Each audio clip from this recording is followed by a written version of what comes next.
ዙሪክ ሐሙስ ጥር 4 ቀን ከምሽቱ 2 ሰዓት ላይ ቀዝቃዛው የበጋ ምሽት ነፋሻማ ነው።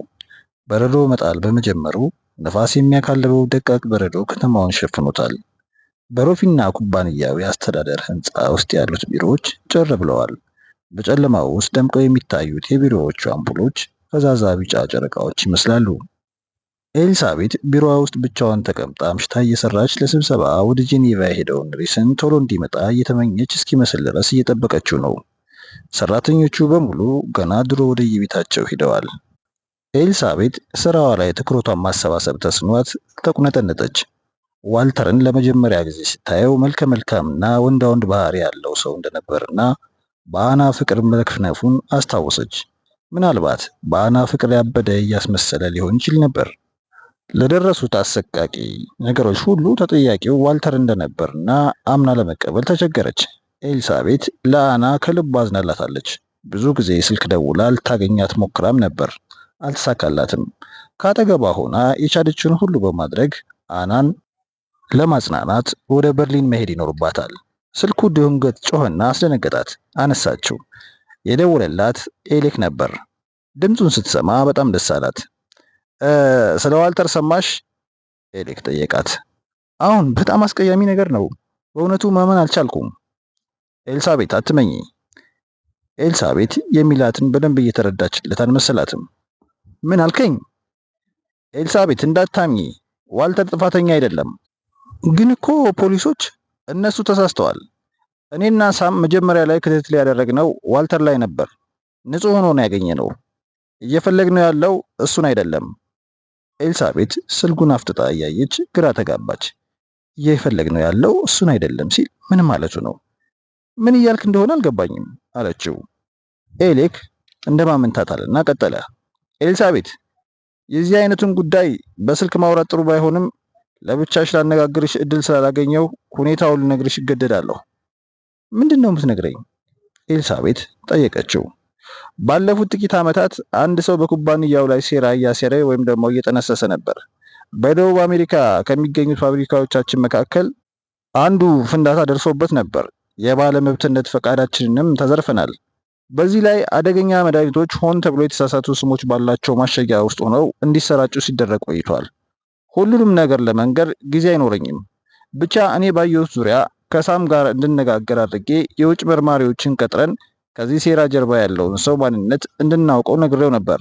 በወቅቱም ስለዚህ ጉዳይ ከማንም ሰው ጋር ላለመነጋገር ተስማማን። ኤልሳቤት መሬት ድንገት መዞር አቁማ የቆመች መሰላት። ራሷን አዞራት። በስልኩ ውስጥ የሚናገረው ኤሌክ ቢሆንም የሚሰማት የሪስ ድምፅ ነው። በሮፊና ልጆቹ ኩባንያ ውስጥ አንድ ሰው ሴራ በመጠንሰስ ላይ ይገኛል። በጣም በጥንቃቄ እየተከናወነ ያለውን የተንኮል ተግባር በአጋጣሚ የተፈጠረ አደጋ የፈጠረው ይመስለን ነበር። ይሁንና ነገሮች እየተከሰቱልኝ ሲመጡ ለሳም ሁኔታውን አስረዳሁትና ጉዳዩን የሚያጣራ የውጭ መርማሪ ቡድን ቀጥረን ለማሰራት ተስማማን ይል ነበር ሪስ ከዚህ በፊት። የሪስ ድምፅ ይሰማታል አሁንም። መርማሪ ቡድኑ ስራውን አጠናቆ ያቀረበውን ዘገባ ማክስ ወደ ቻምኒክስ ይዞት ሄዶ ነበር። ከኔም ጋር በስልክ ተገናኝተን ነበር፣ ተወያይተንበታል። የኤሌክ ድምፅ ቀጥሏል። ኤልሳቤት ግን የሪስን ድምፅ እየሰማች ነበር። ሳም ወደ ቻምኒክስ ሄጄ ከሱ ጋር እንድገናኝና እንድነጋገር ጠራኝ። የተጠያቂውን ማንነት እስከምናውቅበት ጊዜ ድረስ ጉዳዩ በእኔና በሱ መካከል በሚስጥር እንዲያዝም ተስማምተን ነበር ብሏት ነበር ከዚህ በፊት ሪስ። ኤልሳቤት ድንገት ትንፋሽ አጠራት። ስትናገርም ድምጿ ጤነኛ ለማስመሰል ሞከረች። ኤሌክ ስለ ዘገባው ካንተና ከሳም ሌላ የሚያውቅ ሰው ነበር? አረ ማንም ሰው አናውቅም። ዋናው ጉዳዩ እኮ ይሄው ነው። ሳም እንደነገረኝ ከሆነ በዘገባው ላይ የጥፋቱ ተጠያቂ የሆነው ሰው በኩባንያው ውስጥ ከፍተኛ ኃላፊነት እንዳለው ነው ተገልጿል ነው የሚለው። በከፍተኛ የስልጣን ተዋረድ ላይ የሚገኝ ሰው? ሪስ መርማሪው እስካጋለጠው ጊዜ ድረስ በቻምኒክስ መቆየቱን አልተናገረም ነበር። ቃላቱን እየጎተተች በቀስታ ሳም ስለ ጉዳዩ ለሪስ ነግሮትስ እንደሆነ ብላ ጠየቀች። በፍጹም ሊነግረው አይችልም። ለምንስ ይነግረዋል? አላት። ሪስ በዘገባው ላይ የተገለጸውን ነገር ሊያውቅ የሚችለው በአንድ መንገድ ብቻ ነው። ዘገባውን የሰረቀው እሱ መሆን አለበት። ወደ ቻምኒክስ የሄደውም ለአንድ ምክንያት ሲል ብቻ ነው። ይሄውም ሳምን ለመግደል መሆን አለበት። ኤልሳቤት ኤሌክ የሚላት እንዲለውን ነገር መስማት አልቻለችም። ጆሮቿ ውስጥ የሚያንባርቁባት ቃላት የሱን ድምፅ ውጠውታል። መነጋገሪያውን ጣለችው። ራሷን በኃይል አዞራት። እያጥለቀለቃት ያለው ፍርሃቷ ይታገላታል።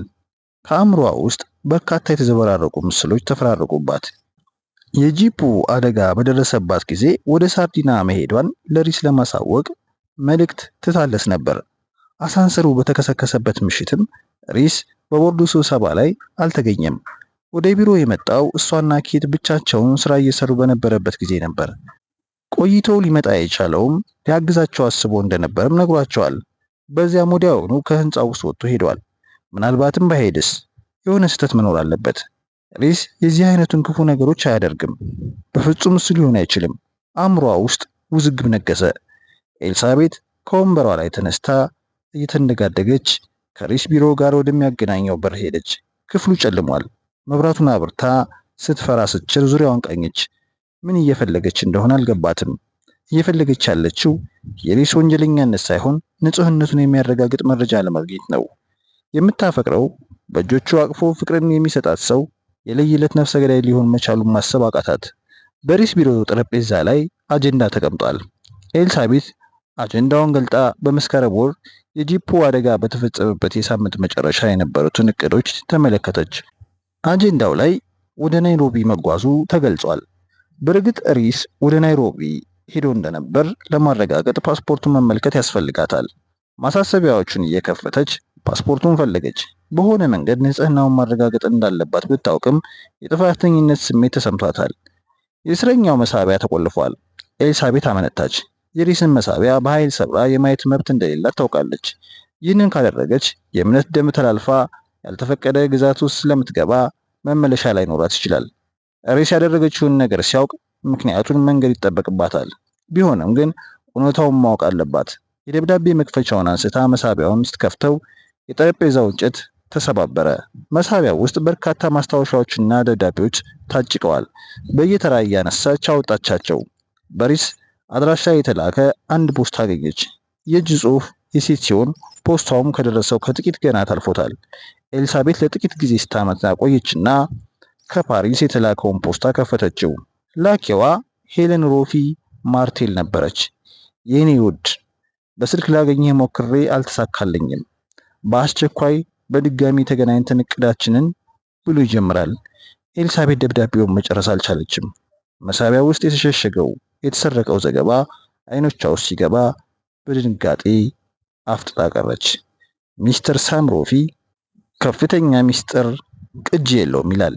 ክፍሉ የሚዞር ስለመሰላት እንዳትወድቅ ፈርታ የጠረጴዛውን ጫፍ ያዘች። አይኖቿን ጨፍና በመቆም ለረጅም ጊዜ የሚያዞራት ነገር እስኪያልፍላት ጠበቀች። አሁን የገዳዩን ማንነት አወቀች። ገዳዩ የገዛ ባሏ ነው። ቢሮዋ ውስጥ ያለውን ስልክ ደጋግማ ሲጮህ የክፍሉ ጸጥታ ደፈረሰ። ኤልሳቤት ድምፁ ከየት እንደመጣ ለማወቅ ብዙ ጊዜ ወሰደባት። በቀስታ ወደ ቢሮዋ ሄዳ ስልኩን አነሳች። በምድር ቤት ውስጥ ያለውን እንግዳ ተቀባይ አነጋገራት። ሚስተር ዊሊያምስ ቢሮ ውስጥ እንዳለች ለማረጋገጥ ነው አላት። ደስ ያለው ይመስላል። ሌላ አደጋ ለመፍጠር አስቦ ቢሆንስ ብላ አሰበች። ሪስ ሮፊና ልጆቹን ለመቆጣጠር ሲል ሕይወቷን ለማጥፋት የተቻለውን ሁሉ ከማድረግ አይመለስም። ኤልሳቤት እሱን ፊት ለፊት መጋፈጥ አትችልም። ምንም ችግር እንዳልተፈጠረ በማስመሰል አጠገቡ መቆምም ይከብዳታል። ፊቷን ሲያይ ወዲያውኑ ያውቅባታል። ማምለጥ አለባት። ኮትና ቦርሳዋን ይዛ የውር ድንብሯን ከቢሮ ወጥታ ለመሄድ ተጣደፈች። ድንገት ቆም አለች። የሆነ ነገር ረስታለች። ፓስፖርቷን አልያዘችም። ከሪስ መራቅ ካለባት እሱ ሊያገኛት ወደማይችልበት ቦታ መሄድ አለባት። በችኮላ ወደ ቢሮ ጠረጴዛ ሄደችና ፓስፖርቷን አውጥታ ልቧ ደረቷን ፈንቅሎ እስኪወጣ ድረስ እየዘለለባት ወደ ኮሪደሩ ሮጠች። የግል አሳንሰሩ ወደ ላይ የወጣ ነው። 8 9 10 ይላል። ኤልሳቤት ሕይወቷን ለማትረፍ በደረጃዎቹ ቁልቁለት መውረድ ጀመረች። ከስቲቪሲያቪቻ ወደ ሳርዲና መንገደኞችና ተሽከርካሪዎችን ጭኖ የሚመላለስ ጀልባ አለ። ኤልሳቤት የተከራየችውን መኪና እያሽከረከረች ከበርካታ መኪኖች ጋር ጀልባው ላይ ተሳፈረች። የአውሮፕላን ማረፊያ የመንገዶችን ስም ይመዘግባሉ። ጀልባዎቹ ግን ይህንን ነገር አያደርጉም። ኤልሳቤት ለረፍት ወደ ሳርዲና ደሴት ከመጓዟ በመቶዎች የሚቆጠሩ ተሳፋሪዎች ጋር ተሳፍራ ባህሩን አቋረጠች። የሚከተላት ሰው ሊኖር እንደማይችል እርግጠኛ ብትሆንም ምክንያቱም በማታውቀው የፍርሃት ግን አድሮባታል። ሪስ ማንም ሰው ሊያቆመው የማይችልበት ደረጃ ላይ ደርሷል። እሱም ማጋለጥ የምትችለው ኤልሳቤት ብቻ ናትና እሷን ማስወገድ ግድ ይሆንበታል። ኤልሳቤት ከህንፃው በፍጥነት ወጣ። ባመለጠችበት ጊዜ ወደ የት እንደምትሄድ አላወቀችም። ብቻ ከዙሪክ መውጣትና የሆነ ቦታ መደበቅ እንዳለባት በማሰብ ሪስ እስከዚያ ድረስ ለደህንነቷ የሚያሰጋትን ስፍራ አሰላሰለች።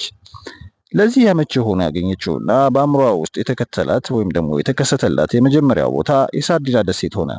ወዲያውኑ ትንሽ መኪና ተከራየችና ወደ ጣሊያን የሚወስደውን አውራ መንገድ አጠገብ ባለው የህዝብ ስልክ አጠገብ አቁማ ኤሌክን በስልክ ለማግኘት ሞከረች። ኤሌክን ቤቱ ውስጥ ስላላገኘችው ወደ ሳርዲና ደውላት መልእክት ታወችለት። መርማሪ ማክስ ሁሩንግም በቢሮው ልታገኘው ስላልቻለች ተመሳሳይ መልእክት ነገረችው። ሳርዲና በሚገኘው ቪላ ውስጥ ተሸሽጋለች። እዚያም ብቻዋን አትሆንም። ፖሊሶች ቤቷ ድረስ መጥተው ጥበቃ ያደርጉላታል። ኤልሳቤት በመጠኑ ተረጋጋች። ጀልባው ኦሊቪያ ሲደርስ ወደ ፖሊሶች ዘንድ መሄዱ አስፈላጊ እንደማይሆን ተረዳች። ከፖሊስ አዛዡ ፌራሮ ጋር አግኝታው የነበረው መርማሪ ብሩኖ ካምፓኛ ሌሎች የፖሊስ አባላትን አስከትሎ ተቀበላት። የጂፑ አደጋ በደረሰበት ጊዜ ከሐኪም ቤት ስትወጣ መኪናውን ለማስመርመር ወደ ጋራዥ የወሰዳትንም ካምፓኛ ነበር። መርማሪው በጥድፊያ እሷ ወዳለችበት መኪና ሄደና ሚስስ ዊሊያምስ የአንቺ ጉዳይ በጣም እያሳሰበን ነበር አላት። ኤልሳቤት በጣም ተገርማ ተመለከተችው። ከስዊዝ ፖሊስ የስልክ ጥሪ ተደርጎልናል። ካምፓኛ ያብራራላት ጀመር። አንቺም በቅርበት ክትትል እንድናደርግልሽ ስለጠየቁን ሁሉንም ጀልባዎችና አውሮፕላኖች ማረፊያዎችን ስናካልል ነበር። ኤልሳቤት በልቧ ማክስሩንግን አመሰገነችው። መልእክቷ ደርሶታል ማለት ነው። መርማሪ ካምፓኛ በጣም መዳከሟንና ፊቷም ጭር ማለቱን ተመለከተ። መኪናውን እኔ ባሽከረክርልሽስ?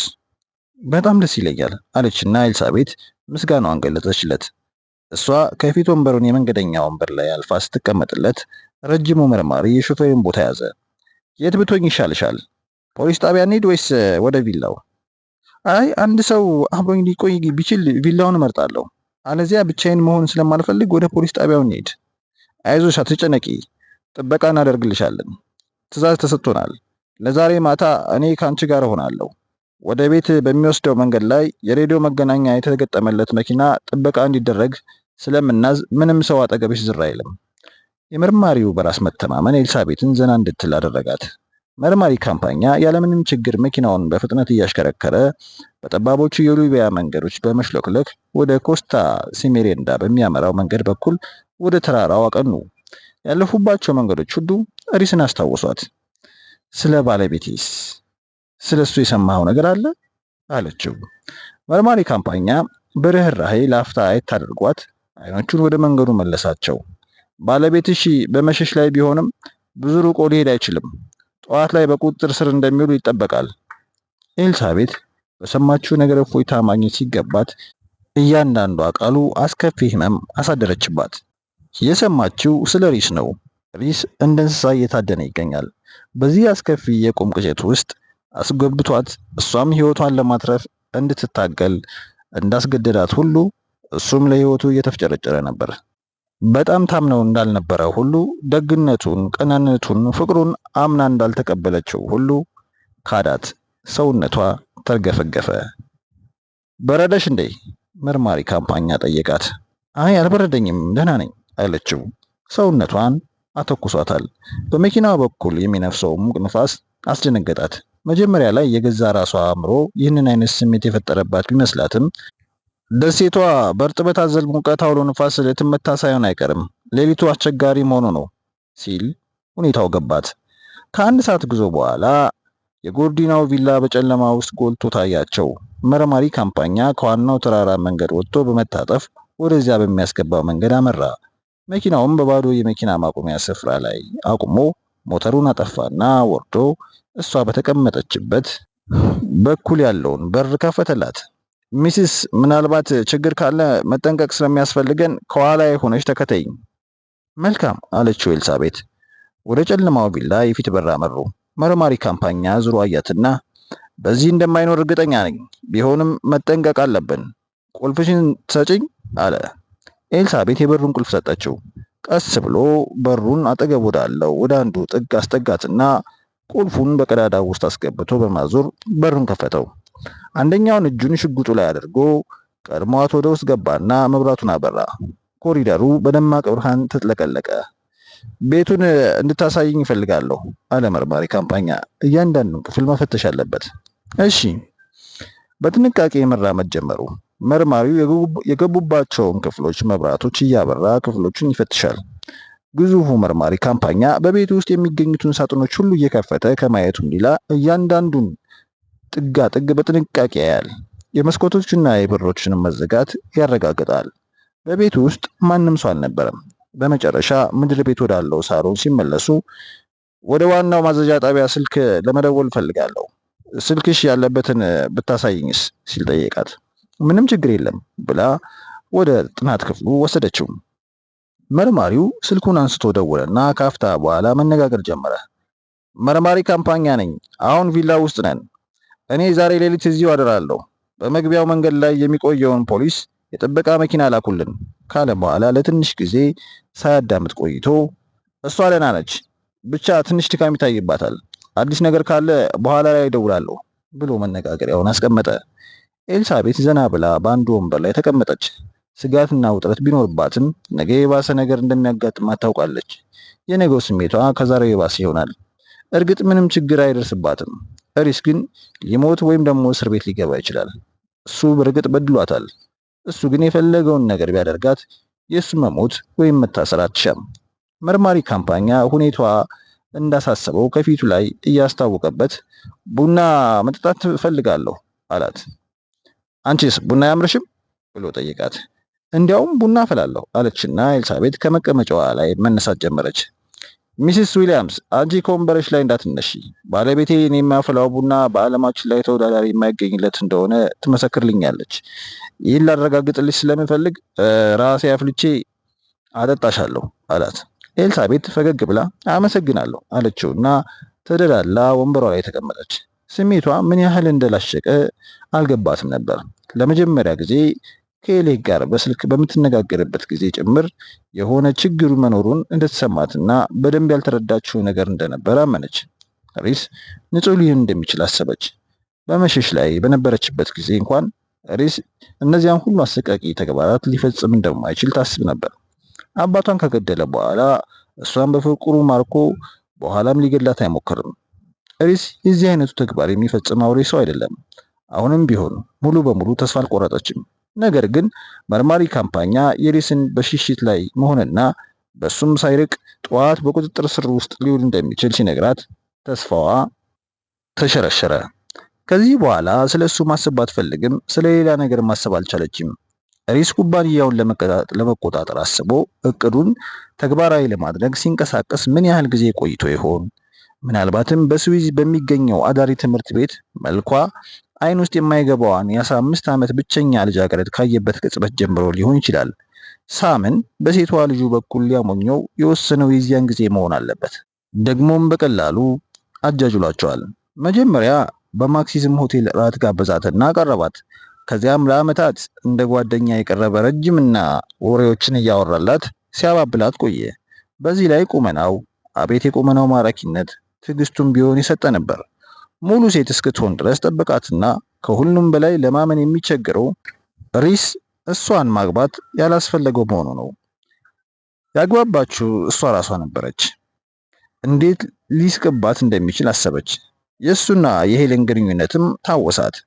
በስራው ላይ የተሳተፉት አብሮት መሆኑን አለመሆኑና አሁን የት ሊሆን እንደሚችል እንዲሁም በፖሊስ ቁጥጥር ስር ውሎ ይሆን ወይስ ደግሞ አይሆን አሰላሰለች።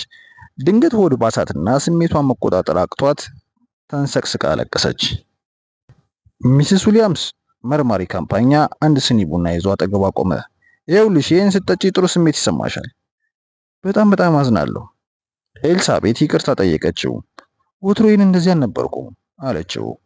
አንዳንድ ጊዜ ሁላችንም እንደዚህ አይነቱ ስሜት ይሰማናል አላት ተለሳልሶ። ኤልሳቤት ስኒውን ተቀበለችውና ትኩሱን ቡና ፉት አደረገችው። ቡናው የሆነ ነገር ተጨምሮበታል። ቀና ብላ ስታየው ሳቅ ብሎ አያት። እንዲጠቅምሽ አስቤ ጥቂት ውስኪ ጨምሬበታለሁ። ከፊት ለፊቷ ተቀምጦ የራሱን ቡና መጠጣት ጀመረ። ጸጥታውን ወደዋለች። መርማሪው ካጠገቧ ሆኖ ስላጽናናት በልቧ አመሰገነችው። ብቻዋን በዚያ ቤት ውስጥ ልትቀመጥ አትችልም ነበር። የኤሪስን መጨረሻ ካላወቀች፣ መሞት ወይም መዳኑን ካላየች ለብቻዋ አንድ ቦታ አትቀመጥም። ቡናዋን ጠጥታ ጨረሰች። መርማሪው ካምፓኛ ሰዓቱን ተመለከተ። ጥበቃው መኪና በጥቂት ደቂቃዎች ውስጥ እዚህ ይደርሳል። በውስጡ ሌሊቱን በሙሉ ሲጠብቁ የሚያድሩ 2 ፖሊሶች አሉ። አሁን ወደ መኝታ ቤትሽ ሄደሽ ጥቂት እንቅልፍ ለማግኘት ብትሞክሪ የሚሻልሽ ይመስለኛል። ኤልሳቤት ሰውነቷን አንዘፈዘፋት። መተኛት አልችልም አለችው። ይሁንና ከባድ እንቅልፍ እየተጫጫናት ነበር። ለረጅም ጊዜ በመኪና በመጓዟ ሳይሆን አይቀርም። ለብዙ ሰዓታት የሰፈነባትን ከፍተኛ ውጥረት መቋቋም የከበደው አእምሮዋ ጥሪ እያሰማ ነው። ምናልባት ትንሽ ጋደም ልበል መሰለኝ አለችው። ለመናገር እንኳን እየቸገራት ነው። ኤልሳቤት ኃይለኛ እንቅልፍ ተጫጭኗት አልጋው ላይ ጋደም አለች። ሪስ በመታደን ላይ ያለ እሷ እንቅልፍ ቢወስዳት ተገቢ እንደማይሆን አስባለች። በዓይነ ህሊናዋ ሪስ በአንድ ጨለማ መንገድ ላይ በጥይት ተገሎ ተጥሎ ይታያታል። አይኖቿን ላለመጨፈን ብትሞክርም በጣም ከባድ እንቅልፍ መጥቶባታል። አይኖቿን እንደጨፈነች ወዲያውኑ እንቅልፍ ጭልጥ አድርጎ ወሰዳት። ለስላሳው ፍራሽ ውስጥ ማሙታ ምንም ሆናለች። ከተወሰነ ጊዜ በኋላ የሰማችው ጩኸት ከእንቅልፏ አባነናት። ኤልሳቤት ከእንቅልፏ ያባነናትን ነገር ሳታውቅ ልቧ በኃይል እየደለቀ ቀና ብላ ተቀመጠች። ድምፁ በድጋሚ ተሰማ። በመስኮቱ በኩል ሊሞት የሚያጣጥር ሰው የሚያመጣውን የመሰለ ቀጭን የሚሰቀጥጥ ድምፅ ይሰማታል። ከአልጋው ላይ ዘላ ወረደችና እየተወለከፈች ወደ መስኮቱ ሄዳ ውጩን ጨለማ ተመለከተች። የዶሜር ኮረብታ ገጽታ በበጋው ጨረቃ ጭጋግ ወርሶት ይታያል። ቅጠላቸው የረገፈውንም ዛፎች ጨለማው አጥቅቧቸዋል። ኃይለኛው ነፋስ ቅርንጫፎቻቸውን እየወለወለ ያፏጫል። ከታች በርቀት የሚታየው ባህርም በሰታቴ ድስት ውስጥ የሚንፈቀፈቅ ውሃ ይመስላል። እንደገና ድምፁ ተሰማ። አሁን ኤልሳቤት ድምፁ የምን እንደሆነ መለየት ችላለች። ድምፁ ንፋሱ በቀደዳቸው አለቶች ውስጥ ሲያልፍ የሚያሰማው ዝማሬ ነበር። አውሎ ንፋሱ ኃይሉን ጨምሮ በተደጋጋሚ በአለቶቹ ቀዳዳዎች በኩል ሲያልፍ የሚሰቀጥጥ ጩኸት ይፈጠራል። ኤልሳቤት የሪስን ድምፅ የሰማች መሰላት። እንድትረዳው ጮክ ብሎ እየጠራትና እየለመናት ሳይሆን አይቀርም። መጨከን አልቻለችም። ጆሮዎቿ በእጇ ብትሸፍንም ድምፁ ከአእምሮ አልወጣላትም። ወደ መኝታ ቤቱ በር አመራች። የሰውነቷ በኃይል መዳከም አስደነቃት። አእምሮዋ ተዳክሞ ገና ሙሉ በሙሉ ከእንቅልፏ አልነቃችም። ወደ ኮሪደሩ ሄዳ ደረጃውን ወረደች። መድኃኒት እንደቀመሰች ሁሉ ፍዝዝ አድርጓታል። መርማሪ ካምፓኛን ለመጥራት ሞክራ ድምጿ ሰለለባት። ሚዛኗን ለመጠበቅ እየታገለች በደረጃው በኩል ቁልቁል ወረደች። መርማሪ ካምፓኛ ጮክ ብላ ተጣራች። መልስ የሰጣት ሰው የለም። እየተንገዳገደች ወደ ሳሎኑ ገባች። መርማሪ ካምፓኛ በዚያ አልነበረም። እንዳትወድቅ ስለሰጋች የቤት ዕቃዎቹን እየተደገፈች በየክፍሎቹ ውስጥ እየገባች ፈለገች። መርማሪ ካምፓኛ ቤቱ ውስጥ አልነበረም። እንዳትወድቅ ስለሰጋች የቤት ዕቃዎቹን እየተደገፈች በየክፍሎቹ ውስጥ እየገባች ፈለገች። አሁንም መርማሪ ካምፓኛ ቤቱ ውስጥ የለም። አሁንም በቤቱ ውስጥ ያለችው እሷ ብቻ ናት። የምታደርገው ነገር ጠፍቶባት ግራ ተጋብታ ኮሪዶር ውስጥ ቆመች። መርማሪው ውጭ መኪና ውስጥ ሆነው ከሚጠብቁት ፖሊሶች ጋር ለማውራት ሄዶ መሆን አለበት። እንደዚያ እንደሚሆን እርግጠኛ ሆና የፊት ለፊቱን በር ከፍታ ወደ ውጭ ተመለከተች። ማንም ሰው የለም።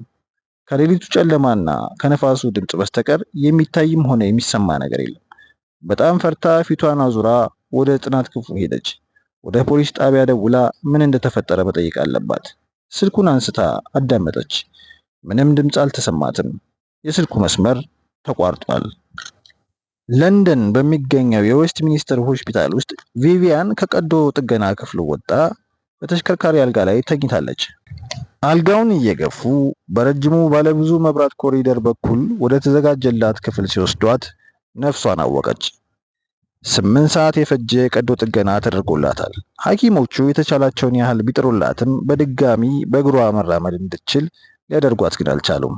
የሚሰማትን ህመም መቋቋም ተስኗት ደጋግማ በደከመ ድምፅ የኤሌክን ትጠራለች። ኤሌክ ያስፈልጋታል። ካጠገቧ ሆኖ አሁንም ቢሆን እንደሚወዳት እንዲነግራት ትሻለች። የሆስፒታሉ ሰራተኞች ኤሌክ ያለበትን ቦታ ለማወቅ አልቻሉም። ዙሪክ በሚገኘው የወንጀል ክትትል ክፍል ውስጥ ባለው ዓለም አቀፍ መገናኛ ዴስክ በኩል ከአውስትራሊያ የተላከው የኢንተርፖል መልእክት ደረሰ። የተንቀሳቃሽ ምስሎች መቅጃውን ፊልም የገዛው የቀድሞ የሮፊና ልጆቹ ኩባንያ ወኪል አድራሻው ሲድኒ እንደነበር ታውቋል። ይሁንና ወኪሉ ከ3 ቀናት በፊት በልብ ድካም ሞቷል። ኢንተርፖል የፊልሙን ግዢ በተመለከተ ተጨማሪ መረጃ ለማግኘት ስላልቻለ ሌላ መመሪያ እስኪተላለፍ እየጠበቀ ነው። በርሊን ውስጥ ከከተማው ወጣ ብሎ በሚገኘው የአእምሮ ህሙማን ሆስፒታል ዋልተር ጋስነር በልዩ ትዕዛዝ በተዘጋጀለት የተለየ ክፍል ውስጥ ተቀምጧል። ምንም ሳይንቀሳቀስ ለ10 ሰዓታት ያክል በዚያ ቆይቷል። በየጊዜው እሱን ለመንከባከብ የተመደቡት አንዲት ነርስና አንድ አስተናባሪ እየመጡ ሊያስተናግዱትና የሚበላውን ወይም ደግሞ የሚመጣጣውን ነገር ሊሰጡት ይሞክራሉ። ዋልተር ጋስነር ግን ምንም ትኩረት አይሰጣቸውም። ባለቤቱን አናን እየጠበቃት ነበር። የእሷ መምጣት ግን በጣም አጠራጣሪ ነው። በአሊጌታ የምትገኘው ሲሞሊታ ፓላዚ በስልክ የአንዲት ሴትን ድምፅ እያዳመጠች ትገኛለች። ዶናቴላ ስፖሊቲ ይባላለሁ አለቻት ሴትየዋ። ሚሲስ ፓላሲ፣ እርግጥ እኔና አንቺ በአካል ተገናኝተን አናቅም። አንድ ነገር ግን የምናጋራው ነገር አለን። በፒዛ ዴል ፖፖሎ ተገናኝተን በቦልኒስ ምሳ ብንበላ ምን ይመስልሻል? ነገ 7 ሰዓት ላይ እንገናኝ አለቻት። ሲሞኒታ በቀጣዩ ቀን ወደ ውበት ሳሎን ለመሄድ ቀጠሮ ቢኖራትም እንግዳ የሆኑ አጋጣሚዎች ላይ መሳተፍን አጥብቃ ትወዳለች። እሺ እዚያው እንገናኝ አለቻት። ግን እንዴት ላውቅሽ እችላለሁ አለቻት። 3 ወንድ ልጆችን አብረውኝ ይሆናሉ አለቻት። በቬሲና በሚገኘው ቪላዋ ሳሎን ውስጥ የምትንጎራደደው ሄለን ሮፊ ማርቴል በትልቁ ጠረጴዛ ላይ ያገኘችውን ማስታወሻ አነበበችው። ቻርለስ የጻፈላት መልእክት ነበር። ቻርለስ ወረቀቱን አስቀምጦላት ጠፍቷል። ከዚህ በኋላ በፍጹም ስለማታገኝኝ እኔን ለማግኘት አትሞክሪ ይላል መልእክቱ። ሄለን ወረቀቱን በጫጭቃ ጣለችው። ቻርለስን ማግኘቱ አይቀርም። የትም ቢገባ አያመልጣትም። ማክስ ሩንግ ሮም በሚገኘው የሊዮናርዶ ዳቪንቺ የአውሮፕላን ማረፊያ ውስጥ ነው። ላለፉት 2 ሰዓታት ወደ ሳርዲና መልእክት ለማስተላለፍ ሙከራ ሲያደርግ ቢቆይም በአውሎ ንፋሱ ምክንያት ያሰበውን ሊያሳካ አልቻለም። ማክስ ከአውሮፕላን ማረፊያው ስራ አስኪያጅ ጋር በድጋሚ ለመነጋገር ወደ በረራ ቁጥሩ ክፍል ቢሮ ውስጥ ተመልሶ ሄደ። ወደ ሳርዲና የሚበራ አውሮፕላን ልታገኝልኝ ይገባል አለ ማክስ። የሞትና የህይወት ጉዳይ ነው፣ እባክህን እመነኝ አለ። ስራ አስኪያጁ ሲኞር አምናለሁ፣ ነገር ግን ምንም ልረዳህ አልችልም። አውሮፕላን ማረፊያዎቹ በሙሉ ተዘግተዋል። ጀልባዎች እንኳን ስራቸውን አቁመዋል። አውሎ ንፋሱ ካልቆመ ወደ ሳርዲና የሚገባ ወይም ደግሞ ከዚያ የሚወጣ አውሮፕላን አይኖርም። እሺ አውሎ ንፋሱ የሚያቆሙ መቼ ነው ታዲያ? ማክስ ጠየቀ። የአውሮፕላን ማረፊያው ስራ አስኪያጅ ፊቱን ዞር አድርጎ ትልቁን የአየር ሁኔታ መግለጫ ካርታ ተመለከተ። ከሚቀጥሉት 12 ሰዓት በኋላ የአየር ሁኔታ የሚስተካከል ይመስለኛል። ኤልሳቤት ዊሊያምስን ከ12 ሰዓት በኋላ በህይወት አያገኛትም። ጨለማው ሊያጠቋት በተዘጋጁት የማይታዩ ጠላቶች ተሞልቶ ጠላት ሆኖባታል። እናም ኤልሳቤት ሙሉ ለሙሉ በእነሱ እጅ ውስጥ መውደቋን ተገነዘበች። መርማሪ ካምፓኛ ወደዚያ መጣት እንድትገደል ነው። ሰውየው የሪስ ተባባሪ መሆን አለበት። ኤልሳቤት ማክስ ሩንግን ስለ ጂፑ መቀየርና ያን ያደረገውም ደሴቱን በሚገባ የሚያውቅ ሰው መሆኑን እንደነገራት አስታወሰች። መርማሪ ካምፓኛ አሳምኗት ነበር። ሁሉም ጀልባዎችና አውሮፕላን ማረፊያዎች ውስጥ እያካለሉ ሲያፈላልጓት መቆየታቸውን ነግሯታል። ወደ የት መሄድ እንደምትፈልግና ለመቆየት የምትፈልገው በፖሊስ ጣቢያ ውስጥ ወይስ ደግሞ በቪላ ቤት እንደሆነም ጠይቋት ነበር። መርማሪ ካምፓኛ እሷን ወደ ፖሊስ ጣቢያ የመውሰድ እቅድ አልነበረውም። የደወለውም ወደ ዋናው ማዘዣ ጣቢያ አልነበረም። በቪላው ውስጥ መሆናቸውን የነገረው ለሪስ መሆን አለበት። ኤልሳቤት መሸሽ እንዳለባት ብታውቅም ጥንካሬው አልነበራትም። አይኖቿን ላለመጨፈን እየተጠራጠረች ሲሆን እጅና እግሮቿ ይንቀጠቀጣሉ። ድንገት ለምን እንደተዳከመች ተገንዝባለች። መርማሪው ቡናዋ ውስጥ መድኃኒት ጨምሮበት ነበረ። ኤልሳቤት ፊቷን አዙራ ወደ ጨለማው ውስጥ ቤት አቀናች። አንድ የዕቃ ሳጥን ከፈተችና የፈለገችውን ነገር እስክታገኝ ድረስ ውስጥ ያለውን ቆምጣጤውን ጨምራ የግዷን ጠጣችው። ወዲያውኑ አስመለሳት። በጥቂት ደቂቃዎች ውስጥ ቢሻላትም ድካሙ ግን አልለቀቃትም። አእምሮዋ ተግባሩን ማከናወን አልቻለም። በሰውነቷ የሚገኙ ደም ስሮች በሙሉ ተዘግተው በጨለማው የሞት ዓለም ውስጥ ለመዘፈቅ የተዘጋጀች መሰላት። አይሆንም አለች ለራሷ በኃይል ተቆጥታ። በዚህ አይነት መንገድ መሞት የለብኝም። የቻልኩትን ያክል መታገል አለብኝ። ሊገድሉኝ ቆርጠው ተነስተዋል። ድምጿን ከፍ አድርጋ ሪስ ና ግደለኝ ብላ ልትጮህ ብትሞክርም ድምጿ የሹክሹክታ ያክል እንኳን አይሰማም። እግሯ እንደመራት እግሯ እንዳስኬዳት ሄደች። ፊቷን መለስ አድርጋ ወደ ኮሪደሩ አመራችና ከሽማግሌው ሳሙኤል ፎቶግራፍ ስር ቆመች። ከውጭ የሚያሰማው ጩኸት እየጎተጎተ ያስጠነቅቃታል። ከዛ ፍርሃቷ ጋር ፊት ለፊት ተፋጣ ጥቁሩ ጨለማ ውስጥ ብቻዋን ቆማለች። ወደ ውጭ ወጥታ ወደማታውቀው ስፍራ በመሄድ ከሪስ ለማምለጥ ትችላለች። ካልሆነም በዚያ ሆና ልትታገለውም ትችላለች። ግን እንዴት? አእምሯ የሆነ ነገር ሊነግራት ቢሞክርም መድኃኒቷ አፍዟታል። አእምሯን መሰብሰብ አልቻለችም። ሪስ በድንገተኛ አደጋ እንደሞተች ሊያስመስል እንደሚችል ብልጭ አለላት። ይህን ስታስታውስ ጮክ ብላ አሟሟቴን ድንገተኛ አደጋ ለማስመሰል መሞከሩ አይቀርም አለች። ኤልሳቤት፣ ልታስቆም ይገባል ኤልሳቤት አላት የሆነ ድምፅ። ሽማግሌው ሳሙኤል ይሆን እንዴ? ወይስ አእምሯ የፈጠረው ድምፅ ይሆን? አልችልም፣ ከእንግዲህ በኋላ አውቅቶልኛል ስትል አሰበች። አይኖቿ እየተጨፈኑ ናቸው። ቀዝቃዛው የሳሙኤልን ፎቶግራፍ በግንባሯ ተጫነችው። እንቅልፍ ቢወስዳት ተመኘች። ይሁንና አንድ የሆነ ነገር ማድረግ አለባት። ምን ማድረግ እንዳለባት ለማስታወስ ብትሞክርም እየጠፋባት ተቸገረች። አሟሟቷ ድንገተኛ አደጋ መምሰል የለበትም። የነፍስ ግድያ ወንጀል እንደተፈጸመባት ማስታወስ አለባት። እንደዚያ ካደረገች ሪስ ኩባንያውን የራሱ ንብረት አያደርገውም። ኤልሳቤት ምንም ማድረግ ይገባት እንደነበር አስታወሰች። ወደ ጥናት ክፍሏ አምርታ ትንሽ ቆም ብላ ካሰበች በኋላ የጠረጴዛውን መብራት አንስታ መስታወት ላይ ወረወረችው። ሁለቱም ሲሰባበሩ ተሰማት። አንድ ትንሽ ወንበር አንስታ ብትንትኑ እስኪወጣ ድረስ ከግድግዳው ጋር አላተመችው። ወደ መጽሐፍት መደርደሪያዎቹ ዘንድ አምርታ የመጽሐፎቹን ገጾች እየቀደደች ወለሉ ላይ በታተነቻቸው። መስመሩ የተቆራረጠውን የስልክ ገመድ ከግድግዳው ላይ ነቅላ መሬት ከሰከሰችው። ሪስ ለፖሊሶቹ ይህንን ሁኔታ ለማስረዳት እንደሚቸገር አሰበች። በጨዋ ደንብ መሞት የለባትም። ከፈለጉ በኃይል ተጠቅመው ይገድሏታል። በክፍሉ ውስጥ ድንገት ኃይለኛ ነፋስ ገባና ወረቀቶቹን አየር ላይ አንሳፈፋቸው። ኤልሳቤት የተፈጠረውን ነገር ለመረዳት የቻለችው ቆይታ ነው። አሁን የተረዳችው በቤት ውስጥ ብቻዋን አለመሆኗን ነው። በሊዮናርዶ ዳቪንቺ አውሮፕላን ማረፊያ ጭነት በሚጫንበት ቦታ አቅራቢያ የቆመው ማክስ ፍሩንግ አንድ ሄሊኮፕተር ሲያርፍ ተመለከተ። አብራሪው በሩን ከፍቶ ሊወርድ ሲል ማክስ አጠገቡ ሄዶ ወደ ሳርዲና ልትወስደኝ ትችላለህ ብሎ ጠየቀ። አብራሪው አፍጥጦ አየው። በዚያ ምን አዲስ ነገር አለ? አንድ ሰውዬም እንዳንተ ወደዚያ መሄድ ፈልጎ እሱን አድርሼ ገና መምጣቴ ነው። ከባድ አውሎ ንፋስ አለ። ትወስደኛለህ አለው።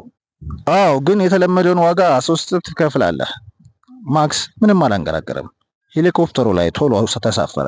ሄሊኮፕተሩ መብረር ሲጀምር አብራሪውን ዙሮ አየውና ወደ ሳርዲና የወሰድከው መንገደኛ ስሙ ማን ይባላል ሲል ጠየቀው። ዊሊያምስ ነው ያለኝ አለ። የኤልሳቤት ብቸኛ ጋሯ ጨለማው ነው። ጨለማው ከገዳያዋ ሸሽጓታል። ወጥታ የማምለጥ ተስፋ የላትም። በቤቱ ውስጥ ልትደበቅበት የምትችልበት አንድ ቦታ ማግኘት አለባት። በእሷና በሪስ መካከል ርቀት እንዲኖር ወደ ፎቅ ወጣች።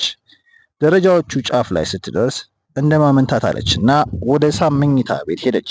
በጨለማው ውስጥ አንድ የሆነ ነገር ውልብ ሲል አይታ መጮህ ብትጀምርም የታያት ነፋስ የሚያራግፈው ዛፍ ጥላ ነበረ። ልቧ ክፉኛ ይመታል። ሪስ ምድር ቤት ሆኖ ድምጿን እንደሰማት እርግጠኛ ነች። በኮሪደሩ ጫፍ ላይ ወዳለው መኝታ ቤት አመራች። ሪስን ማዘግየት አለባት። ግን እንዴት? ራሷን ከበዳት።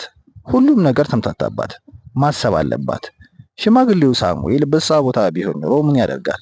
የመኝታ ቤቱን ቁልፍ ከውስጥ ወደ ወስዳ በሩን ከውጭ ቆለፈችው። ሌሎችንም በሮች እንደዚሁ ቆለፈቻቸው። በሮቹ በክራኮው ውስጥ እንደነበረው የድሆች መንደር የአጥር በሮች ተቆለፉ። ኤልሳቤት ለምን በሮች እንደቆለፈቻቸው በእርግጠኝነት አላወቀችም። የአራም መገደልና አያቷን መያዝ እንደሌለበት በማወቁ አለመገደሉን አስታወሰች። ከታች የባትሪ ብርሃን አየች። መብራቱ ሽቅብ ወደ ደረጃው ጫፍ ከፍ አለ። ልቧ በድንጋጤ ዘለለ። ወደ ማማው በሚያሰጡ ደረጃዎች ወደ ላይ ወጣች። መሃል ላይ ስትደርስ እግሮቿ ተብረከረቁ። አንሸራቷት ወለሉ ላይ ወደቀችና ተመልሳ በእግሯም በእጇም እየዳኸች ወጣች። ደረጃው ጫፍ ላይ ስትደርስ እየተንፏቀቀችና ቀና አለችና በማማው ላይ ያለውን ክፍት በር ከፍታ ገባች። በሩ ሲል ሳሙኤል የሚያሳስባት መሰላት። በሩን ቆልፊው ሚላት መሰላት። በሩን ብትከፍተውም የበሩ መቆለፍ ከእርሱ እንደማያድናት አውቃለች። ሆኖም ቢያንስ በሩን መስበር ይጠብቃታል። ይሄ ደግሞ ከመገደሏ በፊት ግብ ግብ ተፈጥሮ እንደነበርና የሚያሳይ ሌላ ማስረጃ ይሆናታል ማለት ነው። አሟሟቷ የነፍስ ግድያ ወንጀል ተፈጽሞባት እንደሆነ የሚያሳይ መሆን አለበት። ጨለማው እንደ ባህር ውሃ ቁልቁል ሊጎትታት ይመስል እየተንቀራፈፈች በሩን በተለያየ የቤት ዕቃዎች አስደግፋ አጠናከረችው። ጊዜ ስላልነበራት እንደምንም ተፍጨርጭራ ጠረጴዛና ወንበሮቹን በሩ ላይ በማስደገፍ በጥድፊያ ከሞት የሚታደጋትን ምሽጓን ገነባች። ከታች ባለው ቤት ውስጥ የሆነ ነገር ሲወርቅ ተሰማት። ወዲያውኑ ሌላ ነገር ወደቀ። እንደገናም ተሰለሰ። ሪስ የመኝታ ቤቱን በሮች እየሰባበረ እየፈለጋት መሆን አለበት። ጥቃት የደረሰባት መሆኑን የሚያሳዩ ምልክቶች ካዩ ፖሊሶች አሟሟቷን መከታተላቸው አይቀርም። ኤልሳቤት እንዳታለላት ሁሉ ሪስን አታለለችው። ይሁንና አንድ ግራ እያጋባት ያለ ነገር አለ። ሪስ አሟሟቷን አደጋ ማስመሰል ካለበት ለምን በሮቹን ይሰባብራል? ወደ በሮቹ ተጠግታ ወደ ውጭ ተመለከተች። የነፋሱን ድምፅ ስትሰማ ሙሾ እያወረደላት መሰላት። ከሰገነቱ ባሻገር ባህሩ ከታች ተንጣሎ ይታያታል። በዚህ ክፍል ውስጥ ሆና ወደ የትም ልታመልጥ አትችልም። ሪስ የሚገድላት ወደዚህ ክፍል መጥቶ ነው። ኤልሳቤት እንደ መሳሪያ ልትጠቀምበት የምትችልበትን ነገር ለማግኘት ብትፈልግም አጣች። እናም ጨለማ ውስጥ ሆና ገዳዩን መጠባበቅ ያዘች። ሪስ ምን እየጠበቀ ነው? በሩን ሰብሮ ገብቶ ለምን አይጨርሳትም? በሩ ለምን አልተሰበረም? የሆነ ችግር አለ። ሪስ ምናልባት እንኳን አስክሬኔን ከዚህ አውጥቶ ሌላ ቦታ ሊጥለው ቢፈልግ በቤቱ ውስጥ ስለተፈጠረው ግብግብ፣ ስለተሰበሩት መስታወቶችና በሮች ለፖሊሶቹ አሳማኝ ምክንያት ሊያቀርብ አይችልም። ኤልሳቤት ሪስ እንደሚያስበው ለማሰብ እየሞከረች ፖሊሶች እሷን መግደሉን ሳይጠራጠሩ ለነዚህ ሁሉ ነገሮች ሰበብ መስጠት ካለበት ምን እቅድ ሊኖረው እንደሚችል አሰበች። ለዚህ ደግሞ ያለው አንድ አማራጭ ብቻ ነው። ኤልሳቤት ስለዚሁ አማራጭ በማሰብ ላይ እያለች ጢስ ሸተታት። ማክስ ከሄሊኮፕተሩ ሆኖ የሳርዲናን ዳርቻ ተመለከተ። ደሴቲቷ በሚዞር ቀይ አቧራ ደመና ተሸፍናለች። አብራሪው የሄሊኮፕተሩ ድምፅ ስለማያሰማው ድምፁን ከፍ አድርጎ ተናገረ። አውሎ ንፋሱ እየባሰበት ሄዷል። እንዴት አድርገን ማረፍ እንደምንችል አላቅም። ማረፍ አለብን ሰውዬ፣ ማክስ ጮኸ ድምፁን ከፍ አድርጎ። ወደ ፖርቶ ሴርቮ ሂድ አለው። አብራሪው ዞር ብሎ በግርምት ማክስን ተመለከተው። ፖርቶ ሴርቮ እኮ ተራራው አናት ላይ ነው አለው። አውቃለሁ አለ ማክስ። እዚያ ማረፍ አንችልም እንዴ አለ። ብዙ ይሳካልናል ብዬ አላስብም። ጢሱ በበሩ ስር አርፎ እየገባ ክፍሉ እየታፈነ ነው። ከአስፈሪው የአውሎ ነፋስ ድምፅ በተጨማሪ አዲስ ድምፅ ይሰማል። ቤቱ በእሳት እየተያያዘ መሆኑን ብታውቅም ማምለጫ ስለሌላት ሕይወቷን ለማዳን አትችልም። የመስኮቱና የበሮች የቤትና ዕቃዎቹ መሰባበር ምንም ጥቅም የለውም። ምክንያቱም በጥቂት ደቂቃዎች ውስጥ እሷን ጨምሮ ቤቱ በሙሉ በእሳት ስለሚያያዝ የሚተርፍ ነገር አይኖርም። እንደ ቤተ ሙከራና እንደ ኢሜል ጂኦፕሊ ሁሉ በእሳት ይጠፋሉ። ሪስ ተጠያቂ እንዳይሆን በሌላ ቦታ መሆኑን የሚመሰክርለት ሰው ይኖራል። ሪስ አሸንፏታል። ሁሉንም ድል አድርጓቸዋል። አሁን ጢሱ በክፍሉ ውስጥ እየሞላ ነው። የሚከረክረው ቢጫ ጢስ አፈናት። የእሳቱ ነበልባል በበሩ ሰንጥቆ በስንጣቂዎቹ በኩል እየተግለበለበ ታያት። ሙቀቱም ተሰማት። በጣም መናደዷ እንድትንቀሳቀስ ጥንካሬ ሰጣት። በጢሱ አይኖቿ እየተጨናበሱ ወደ በሩ አመራችና ገፍታ በመክፈት ወደ ሰገነቱ ሄደች። በሮቹ ሲከፈቱ ወዲያውኑ እሳቱ ከኮሪዶሩ አልፎ ወደ ክፍሉ ውስጥ በመግባት ግድግዳዎቹን ለበለባቸው። ኤልሳቤት ሰገነቱ ላይ ቆማ የውጩን አየር እየማገች እፎይታን አገኘች። ንፋሱ ልብሷን ሊገፋት ይታገላል። ቁልቁል ተመለከተች። ሰገነቱ ከቤት ወጣ ብሎ የተሰራ ሲሆን ከገደሉ አጠገብ ትንሽ መሬት አለ። ምንም ማምለጫ መንገድ ስላልነበራት ተስፋ ቆረጠች። ከራሷ ወዳለው ተዳፋት ጣሪያ ተመለከተች። ጣሪያው ላይ መውጣት የምትችልበት መንገድ ካለ እሳቱ ወዳልደረሰበት የቤቱ አንድ ወገን መሄድ ትችላለች። ምናልባትም ታመልጥ ይሆናል። የተቻላትን ያህል እጇን ከፍ አድርጋ ብትዘረጋውም ጣራው ላይ አልደረሰችበትም። እሳቱ ክፍሉን አያይዞ ነበልባሉ ወደ እሷ ቀረበ።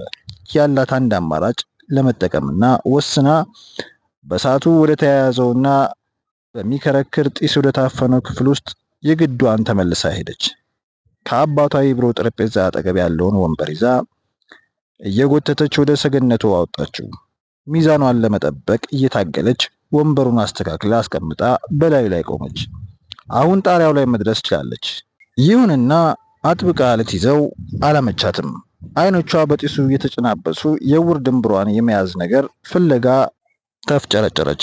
ቤት ውስጥ የሚንቀለቀለው የእሳቱ ነበልባል መጋረጃዎቹን፣ መጽሐፍቱን፣ ምንጣፉንና የቤት ዕቃዎቹን በልቷቸው እየደነሰ ወደ ሰገነቱ ቀረበ። የኤልሳቤት እጆች ድንገት ወጣ ብሎ የተሰራውን አንድ እንጨት ያዙ። እጆቿ ስለዛሉ እንጨቱን አጥብቃ መያዝ ስለመቻሏ እርግጠኛ አልነበረችም።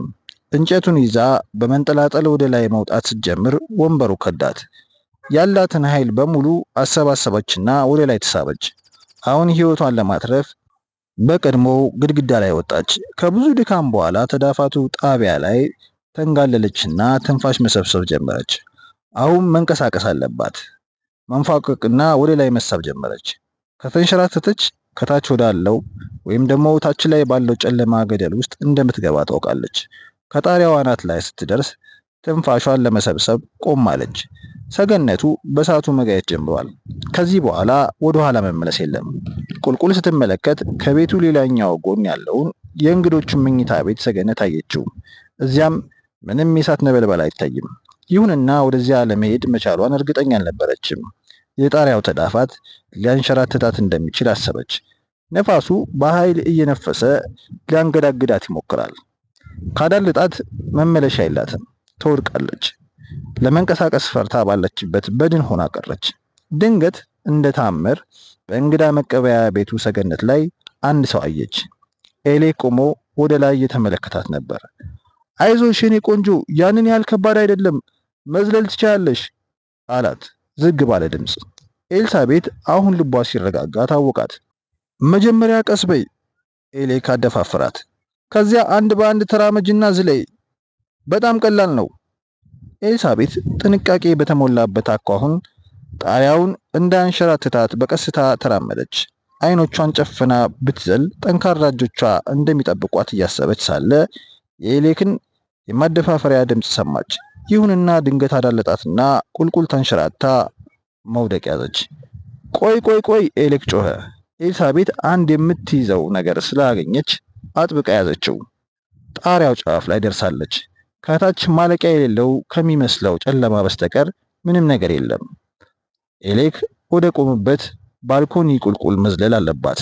አለበለዚያ ኤሌክ ፊቱ ላይ በራስ የመተማመን ስሜት እየታየበት ቀና ብሎ አያት። ወደ ታች አትመልከቺ አላት። አይኖችሽን ጨፍነሽ ዝለይ፣ እኔ ይዝሻለሁ። ለመዝለል መሞከር አለባት። ደጋግማ ትንፋሽ ሰበሰበች። እንደምንም መዝለል እንዳለባት ታውቃለች። የጣሪያው ንጣፎች መሃል ላይ የተሰነቀሩትን ጣቶቿ በድን ሆነዋል። አሁን ዝለይ አላት ኤሌክ። ኤልሳቤት የያዘችውን የጣሪያውን ንፍጣ ለቃ ቁልቁል ወረደች። ከእንግዲህ አብቅቶላታል። አየር ላይ እየተንሳፈፈች ነው። ገደሉ ውስጥ መግባቷ ነው። ድንገት ጠንካራዎቹ የኤሌክ እጆች አጥብቀው ያዟትና ጎተቷት። የእፎይታ ስሜት ተሰምቷት አይኖቿን ጨፈነች። በጣም ጥሩ አለ ኤሌክ። ወዲያውኑ ጭንቅላቷ ላይ የደቀነባት የሽጉጥ አፈሙዝ ተሰማት። የሄሊኮፕተሩ አብራሪ ባለ በሌለ ድፍረት ዝቅ ብሎ አበረረ። ነፋሱ ሚዛኑን እንዳያስተው የተፍጨረጨረ ሄሊኮፕተሩን ከዛፎቹ ጫፍ በላይ ለማብረር እየሞከረ ነው። ከፍታው ለመሬት በጣም የቀረበ ቢሆንም አየሩ በነፋሱ ነውጥ ተሞልቷል። አብራሪው በርቀት የፖርቶ ሰርቮን የተራራ አናት አየው። ይህንኑ የተመለከተው ማክስም ወዲያውኑ ያውልህ ሲል ጮኸ። ቪላው የታየኝ ነው። ከቪላው ሌላ ያየው አንድ ነገር ልቡን አዘለለው። ቪላው በእሳት ተያይዟል። ኤልሳቤት እያዳመጠችው አልነበረም፣ እያሰበች እንጂ። ጠላቷ ሪስ አልነበረም። ገዳዩ ሪስ አይደለም። ያንን ሁሉ ደባ ሲፈጽም የቆየው ኤሌክ ነበር። ኤሌክ አባቷን ገሎታል። እሷንም ለመግደል እየሞከረ ነው። ዘገባውን ከሰረቀ በኋላ ሪስን በሐሰት ሊወነጅለው ሞከረ። እናም ወደዚህ ከመምጣት ውጭ አማራጭ እንደማይኖራት ስላወቀ ከሪስ እንድትሸሽ አስፈራራት። ሄሊኮፕተሩ በአቅራቢያቸው ወዳሉት ጥቂት ዛፎች በረረና ከዓይኗ ተሰወረ። ኤልሳቤት አይኖችሽን ጨፍኚ አላት ኤሌክ። አልጨፍንም አለችው በቁጣ። ድንገት የሪስን ድምፅ ሰማች። ኤሌክ ሽጉጡን ጣለው። ሁለቱም ቁልቁል ተመለከቱት። ቤቱን እያጋየው ባለው የእሳት ወላፈን ሪስን ከታች ሳሩ ላይ ቆሞ አዩት። አጠገቡ የፖሊስ አዛዡ ሉዊጂ ፌራሮ እና የጠመንጃ ያዡ ግማሽ ደርዘን መርማሪ ፖሊሶች ቆመዋል። ነፋሱ ቤቱን እያጋየ ያለውን እሳት እያንቀለቀለው ነው። ኤሌክ አልቆልሃል አለ ሪስ ጮክ ብሎ። ልቀቃት። አቅርቦ የሚያሳይ መነጽር የተገጠመለት ጠመንጃ ከታጠቁት መርማሪዎቹ አንዱ ትንሽ ዞር ካላለችልኝ ልተኩስበት አልችልም አለ። ሪስ ይሄኔ ኤልሳቤት ትንሽ ዞር እንድትል ጸለየ። ምናልባት ትንሽ ብትንቀሳቀስ። ከሳሩ እልፍ ብሎ ካሉት ዛፎች ውስጥ ማክስ ሁሩንግ እየተጣደፈ ወደ ሪስ መጣ። ከላይ ያለውን ሁኔታ ሲመለከት ቀጥ ብሎ ቆመ። መልእክት ደርሶኝ ነበር ግን ዘገየሁ አለው። ሁለቱም ቀና ብለው ከኋላ በኩል በሚነደው እሳት አማካይነት አሻንጉሊት መስለው የሚታዩትን ሰዎች ተመለከቱ። ንፋሱ የሚያንቀለቅለው ነበልባል ተራራውን ዙሪያውን በብርሃን አድምቆታል። ሌሊቱ ወደ ሲኦልነት ተቀይሯል። ኤልሳቤት ዞር ብላ የኤሌክን ፊት አየች። የሞት ጭንብል ያጠለቀ መስሏል። አይኖቹ የሞት እሳት ይተፋሉ። ትንሽ ራመድ አለና ወደ ሰገነቱ በር አመራ። መሬት ላይ ያለው መርማሪ አሁን አገኘሁት አለና ጠመንጃውን ቀና አድርጎ አንድ ጊዜ ተኮሰ። ኤሌክ ተንገዳገደና በበሩ በኩል ወደ ቤቱ ውስጥ ገብቶ ተሰወረ። ከአፍታ በኋላ በባንኮኒው ላይ የነበሩት ሰዎች ሁለት መሆናቸው ቀርቶ አንድ ሰው ብቻ ታየ። ሪስ ኤልሳቤት ጮክ ብላ ተጣራች። እሱ ግን ገና ድሮ ወደ እሷ መሄድ ጀምሮ ነበር። ከዚያ በኋላም ሁሉም ነገር በፍጥነት መከናወን ያዘ። የሰዎቹ እንቅስቃሴ ግራ ያጋባል። ሪስ እቅፍ አድርጎ አነሳትና ተሸክሞ ቁልቁል ይዟት ወረደ። እሷም አጥብቃ ይዛው ተለጠፈችበት። ኤልሳቤት አይኖቿን ጨፍና ሳሩ ላይ ተጋደመች። ሪስ እቅፍ አድርጎ ያዛትና ሊዝ አፈቅርሻለሁ የኔ ቆንጆ፣ በጣም አፈቅርሻለሁ አላት። ድምፁን ስትሰማ ቃላቱ እያጥለቀለቋት ምቾት ተሰማት። መናገር አልቻለችም። አይኖቹን ስታያቸው ለሷ ያለውን ፍቅር በስቃ መሰቃየቱን አየች። እሱን በመጠራጠሯ ከፍተኛ ጸጸት ተሰማት። ቀሪውን የህይወት ዘመኗን እሱን እየካሰች ለመኖር ቃል ገባች። አሁን ስለተፈጠሩት ሁኔታዎች ማሰብ አትችልም። ስለምንም ነገር ማሰብ አትችልም። ደክሟታል። ሁሉም ነገር በሌላ ስፍራ በሌላ ሰው ላይ የደረሰ እንዲሆን ተመኘች። ዋናው ቁም ነገሩ የእሷና የሪስ አብሮ መኖር ነው። ጠንካራ እጆቹ አጥብቀው ሲያቅፏት ተሰማት። ለዘላለም እንደተቃቀፉ ቢኖሩ ደስታዋ ነው። ኤሌክ የሚንቀለቀል እሳት ባለበት ገሃነም ውስጥ ጥግ ላይ የተጣለ መስሎ ተሰማው። ጢሱ እየበዛ ሄዶ ክፍሉን አፍኖት ይደንሳል። የእሳቱ ወላፈን ቁልቁል ተወርውሮ የኤሌክን ፀጉር አንጨረጨረው። የተፈጠረውን ድምፅ ሲሰማ ቪቪያን እያነጋገረችው መሰለ። ድንገት በደማቅ ብርሃን ውስጥ ሆና ቪቪያን የሚያያት መሰለው። ተንጠራርታ ከአልጋዋ ላይ ተነሳች። አንገቷ ላይ ደማቅ ቀይ ነጠብጣብ ከማሰሯ በስተቀር እርቃኗን ነች። ለመጀመሪያ ጊዜ ፍቅር በሰሩበት ቀንም ይሁን ነጠብጣብ አንገቷ ላይ አስራው ነበር። እንደገና ጠራችው። ከድምጿ እሱ መናፈቋን አወቀ። አሁንም ድረስ እሱን ትፈልገዋለች። ሌሎችን አትፈልጋቸውም። የበለጠ ቀረባት። እስከ ዛሬ ያፈቀርኩት አንተን ብቻ ነው ብላ አንሾካሾከች። ኤሌክም አመናት። ላደረገቻቸው ነገሮች ሊቀጣት ይገባው ነበር። እሱ ግን ብልጥ በመሆኑ እሷ ለሰራቻቸው ኃጢአቶች ሌሎቹ እንዲከፍሉ አድርጓቸዋል። ለእሷ ሲል በርካታ አሰቃቂ ተግባራትን ፈጽሟል። ወደ እሷ ይበልጥ ሲጠጋ ቪቪያን በድጋሚ አንሾካሾከች። ኤሌክ እስከ ዛሬ ያፈቀርኩት አንተን ብቻ ነው አለችው። እሱም ቢሆን እየነገረችው ያለችውን እውነት መሆኑን ያውቃል። እጆቿን ዘርግታ ስትጠራው አጠገቧ ሂዶ ተደገፋት፣ አቀፈችው፣ አቀፋት። እናም አንድ ሆኑ። እሱም በሷ ውስጥ ገብቶ እሷን ሆነ። አሁን ሊያረካት ይችላል። ደስታው የፈጠረበት ልዩ ስሜት የማይቋቋመው ስቃይ ውስጥ ከተተው። ከሰውነቷ የሚመነጨው ሙቀት አንገበገበው። በጣም ተደንቆ በቪቪያን አንገት ዙሪያ የታሰረውን ቀይ ነጠብጣብ ተመለከተው። ቀዩ ነጠብጣብ ወደ ነበልባልነት ተቀይሮ ለበለበው። ወዲያውኑ በእሳት የተያያዘው የጣሪያው ወራጅ እላዩ ላይ ተከሰከሰ። እሱም ልክ እንደ ሴቶቹ ሁሉ በወሲባዊ ሐሴት ውስጥ እያለ ሞተ።